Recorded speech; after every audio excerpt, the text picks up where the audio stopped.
Bienvenidos a la charla de hoy. Vamos a estar hablando sobre ciberseguridad en la concesionaria. Mi nombre es Andrew McClymont y soy el responsable de IT en Autológica. Todos los que conformamos el equipo de IT nos ocupamos de mantener los servicios funcionando en forma confiable y segura, tanto para nuestros clientes y sus usuarios, así como demás personas en Autológica. Esto lo venimos logrando con éxito por los últimos 25 años, en oficinas propias, remotas, data centers locales y en la nube. Prácticamente todos los días se destapa de diario algún ciberataque y el rescate pagado.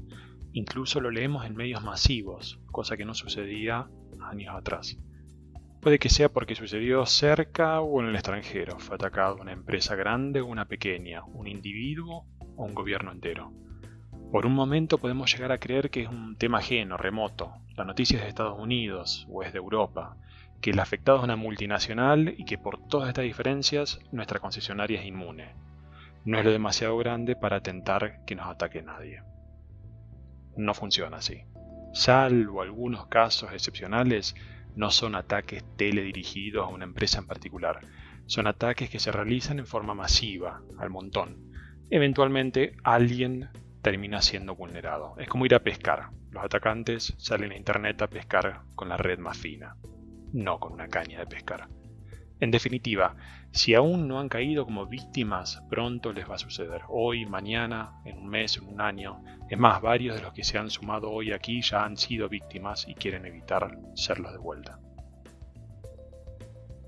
Volviendo al tema de las noticias, tengan en cuenta que solamente nos enteramos de los rescates pagados porque las empresas divulgaron información. En algunos países está penado negociar y pagar rescates, otros no lo pueden informar por el impacto negativo en su imagen. Por ejemplo, los bancos o las aerolíneas. Las aerolíneas son un clásico, no informar. ¿Cuán seguro te vas a subir un avión que vuela a 1000 km por hora a 10 km de altura si sabes que hubo manos ajenas haciendo cosas raras en la aerolínea? Un manzano es una buena analogía al estado de seguridad en su concesionaria. Cada manzana representa una concesionaria, la altura de la manzana hace referencia a cuán difícil es comprometer su seguridad. Mientras más alto, más difícil. De la misma manera que en la vida real, si una manzana está en el piso, solo demanda el esfuerzo de tomarla, o pisarla y arruinarla. Las manzanas en las primeras ramas demandan un esfuerzo extra, estirar el brazo. A medida que la altura de la manzana aumenta, ya es necesario buscar una escalera o treparse para lograr tomar las manzanas. Entonces, si queremos proteger a nuestra concesionaria, nuestro objetivo es lograr estar lo más lejos posible del piso. Mientras más difícil sea alcanzarnos, menos chance que nadie nos vulnere.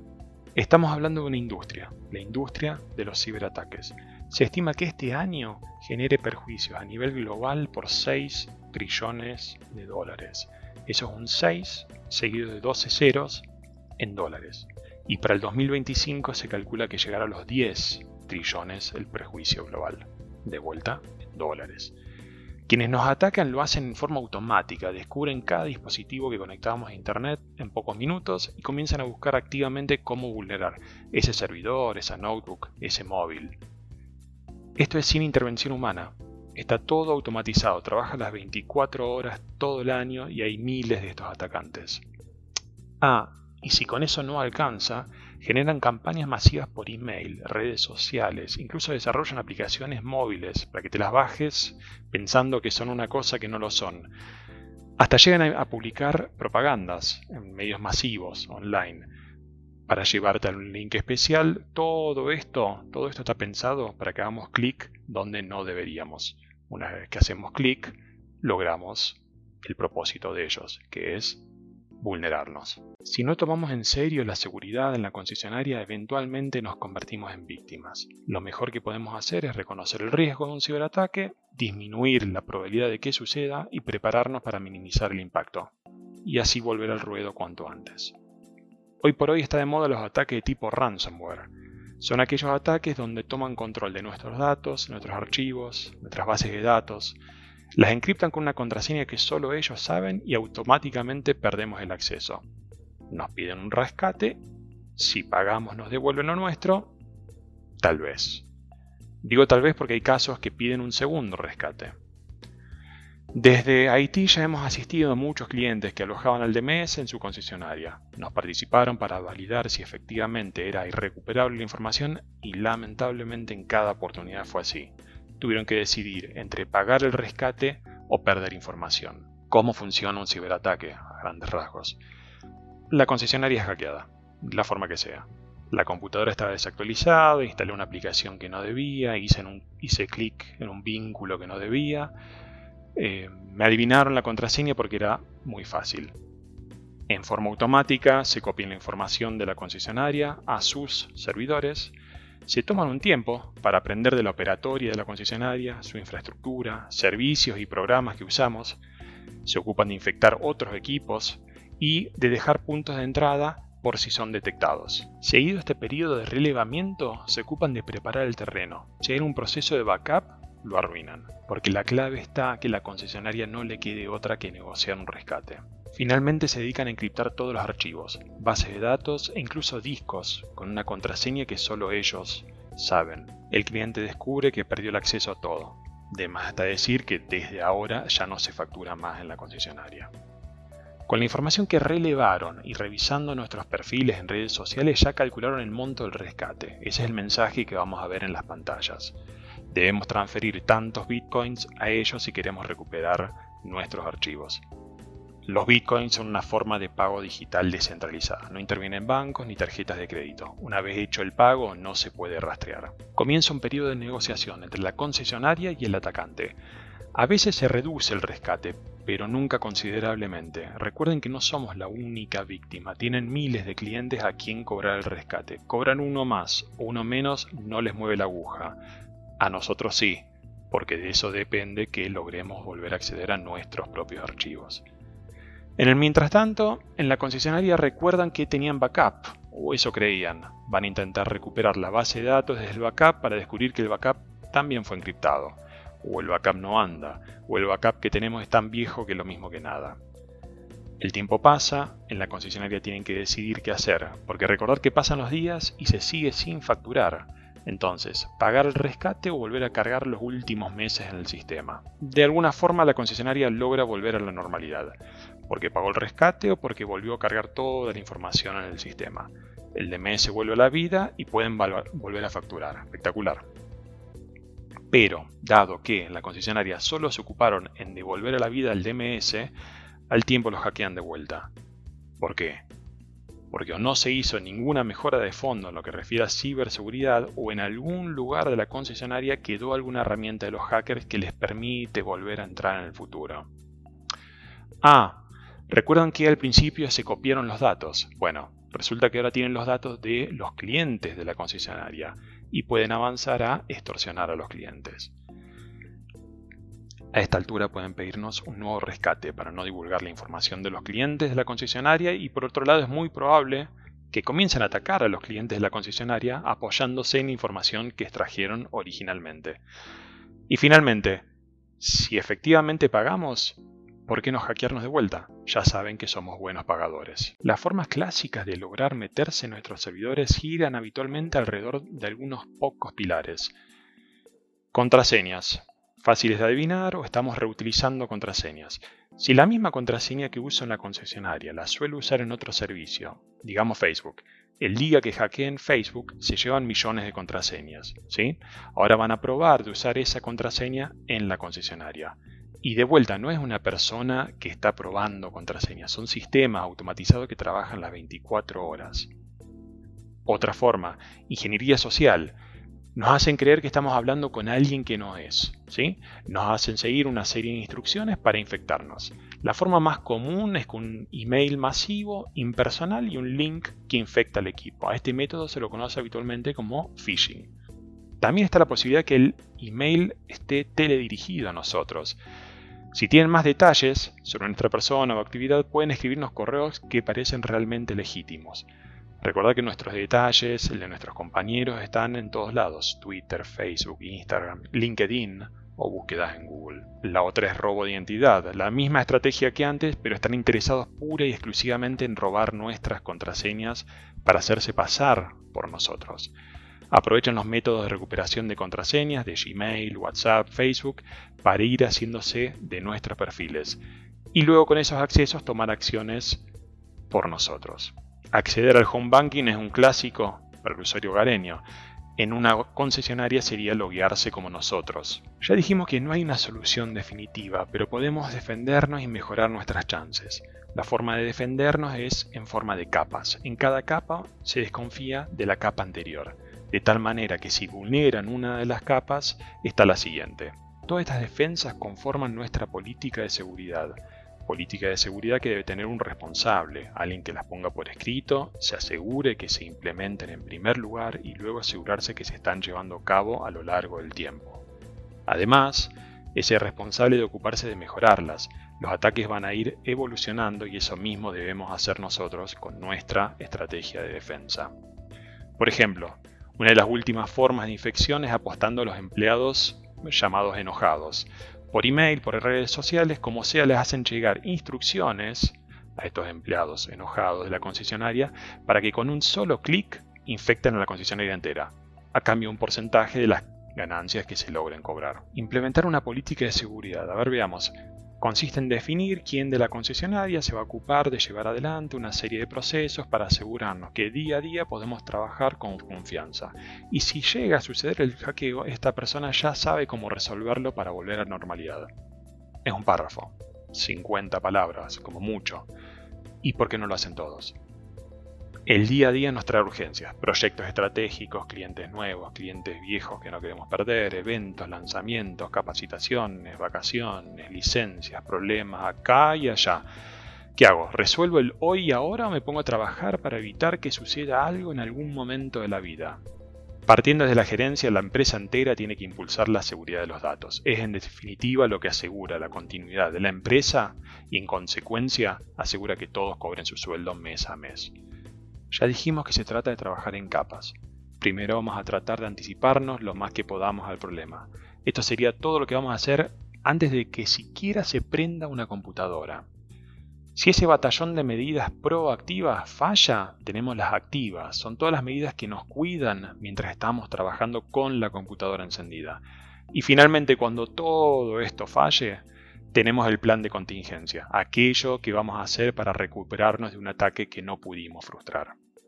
Siguiendo estas pautas, cuando seamos víctimas de un ataque, porque recuerden que si no lo tomamos en serio, eventualmente vamos a ser víctimas de un ataque, no va a ser más que un gran incordio, una anécdota para contar. Sabés que nos encriptaron los servidores en la oficina, así que por la mañana aproveché y me la pasé al teléfono llamando a clientes. Ya a la tarde estábamos trabajando como si nada. Ese es el objetivo del trabajo que estamos hablando hoy. Bueno, ¿qué tanto podemos hacer antes de que se encienda un solo equipo? Lo crean o no, la mayoría de las medidas que vamos a tomar caen en este grupo. En primer lugar, menos es más. Menos servidores y menos equipos tengamos en la concesionaria son menos cosas a proteger. Menos cosas a proteger es más seguridad. ¿Debemos tener un servidor para algo? Seguro, no hay nadie que lo aloje el servicio por nosotros. El correo, la página web, el disco de la red, el servicio de autenticación, todos los servicios autológica. Ya hace años que con la nube es muy pero muy difícil poder justificar tener servidores propios en lugar de tercerizarlos en la nube. Recordar que la concesionaria no es una empresa de sistemas, nunca, pero nunca va a tener una inversión en tecnología tal que pueda asegurarle una protección absoluta. No hay forma. Empresas como Google, Facebook, Apple, Microsoft, que están valuadas en trillones de dólares, son vulneradas y tienen una inversión enorme en seguridad, e incluso así las hackean. La concesionaria está para fidelizar al cliente, generar más ventas, más servicios, financiamiento, no para administrar servidores. Al comienzo lo mencionamos, entrenar al personal, que no repitan el uso de contraseñas, que no las compartan, que las cambien regularmente. Si notan algo extraño, algo atípico en un email, que desconfíen, que consulten, incluso cuando el autor del email parece alguien auténtico. Siempre usar productos de grado empresarial. Esto refiere a comprar servidores, notebooks, equipamiento de red de marca.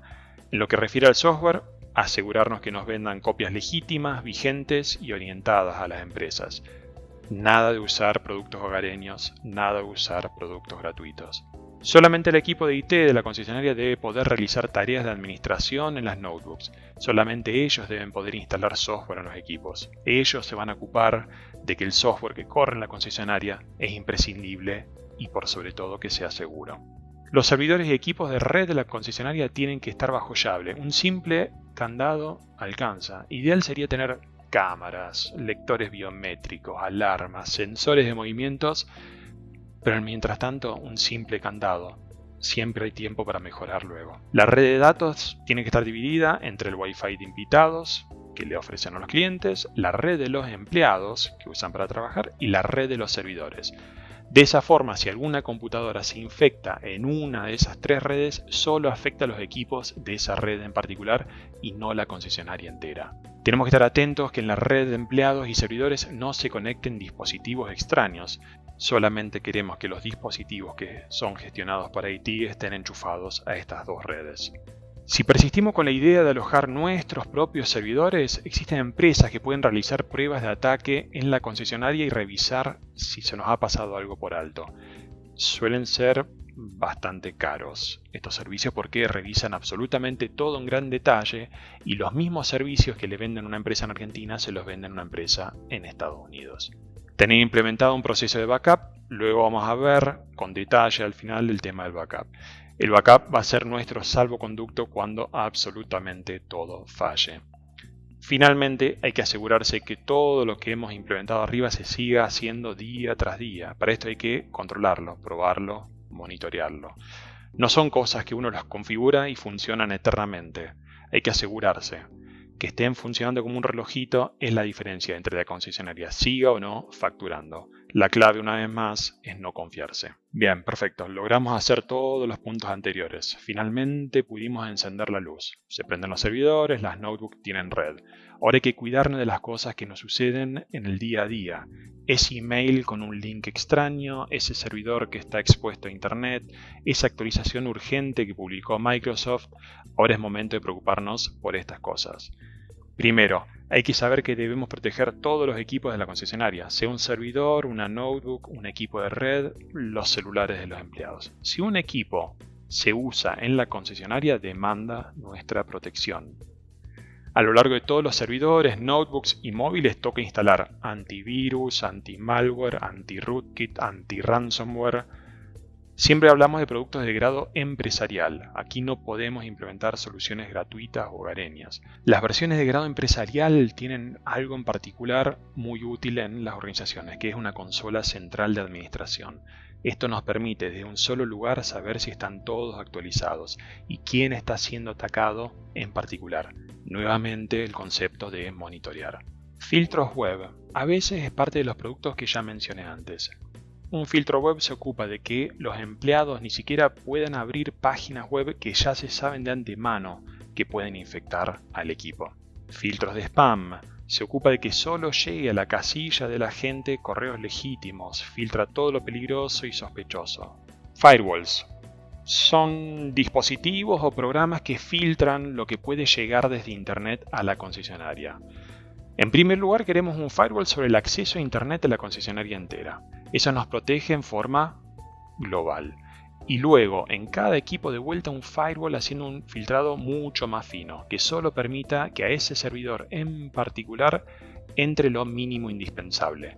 De vuelta la idea de capas, de desconfiar de la capa anterior. Tenemos un firewall global y si por algún motivo falla o es vulnerado, tenemos un segundo firewall en cada equipo. El tema de las VPNs. Una VPN se trata de una red virtual privada, ¿sí? Es una forma de extender la red de datos de la concesionaria hasta donde sea que está la notebook del empleado. De esa forma, si hay alguien que trabaja desde la casa o está de viaje, enciende la VPN y así puede acceder a algo que está en los servidores que están adentro de la concesionaria. Con la VPN encendida lo puede hacer de forma segura sin necesidad de que esos servidores haya que exponerlos a Internet. Además de Windows, las aplicaciones también demandan ser actualizadas. No solo eso, los servidores y los equipos de red tienen componentes físicos que son como pequeñas computadoras que están adentro del equipo, que también demandan actualizaciones.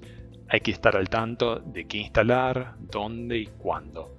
Aunque algunas cosas se pueden dejar en automático para que se actualicen solas, hay que verificar que efectivamente se actualizan. No hay que confiarse que porque configuramos algo va a seguir funcionando eternamente. Sobre el vínculo de Internet podemos implementar la detección de intruso. Sus siglas son IDS. Se trata de un equipo o un software que está todo el día analizando el comportamiento de las visitas que recibe la concesionaria desde Internet. Si nota algo extraño, lo bloquea e impide que de ahora en más ese atacante nos pueda siquiera alcanzar. Todo lo que mencionamos aquí nuevamente demanda ser monitoreado para asegurarnos que sigue en marcha día tras día. Nunca nos confiamos que por haberlo configurado va a seguir funcionando como un relojito. Las medidas reactivas. Este sería el plan para cuando falla el plan que teníamos por si nos fallaba el plan original. Si llegamos aquí es porque todo lo demás falló. La concesionaria se ha detenido, dejamos ya de facturar y queremos ponernos de pie cuanto antes. Antes de ponernos a recrear la concesionaria entera, debemos tomarnos un momento para descifrar por qué sucedió, de qué manera nos vulneraron. Nos restan un montón de horas de trabajo para que la concesionaria vuelva a facturar. No sería lindo terminar el trabajo y ser encriptados de vuelta de la misma exacta forma. Entonces, en primera medida debemos considerar que todo se encuentra infectado. Hay que rehacer la red entera, servidores, notebooks, todo, absolutamente todo. Es un montón de trabajo. Los atacantes también tienen su plan B, ¿sí? Ellos van a dejar en computadoras otras formas de acceder a la concesionaria. Es por eso que por más que tengamos la sospecha, la gran sospecha que una computadora no está infectada, la debemos considerar como infectada y por eso la tenemos que rehacer de cero. El backup de datos y de configuraciones que tenemos implementado es nuestro pilar para dejar la concesionaria de pie nuevamente. Arrancamos por desconectar a la concesionaria de Internet. Reinstalamos los servidores y notebooks desde cero, haciendo uso de los instaladores originales. Eso es clave. Luego, en el caso de los servidores, nos valemos de los backups para restaurar configuraciones y datos. Salvamos el hueco de seguridad que usaron para vulnerarnos, el que detectamos al comienzo, y es buen momento para implementar mejoras en lo que refiere a seguridad. Hecho todo esto, ahora sí estamos en condiciones de volver a conectar a la concesionaria Internet. Recién ahora podemos hacer esto. Regularmente tenemos que validar que todo este proceso funciona. Hay que simular una pérdida total y verificar que somos capaces de reponer todo en su lugar tal como lo describimos arriba.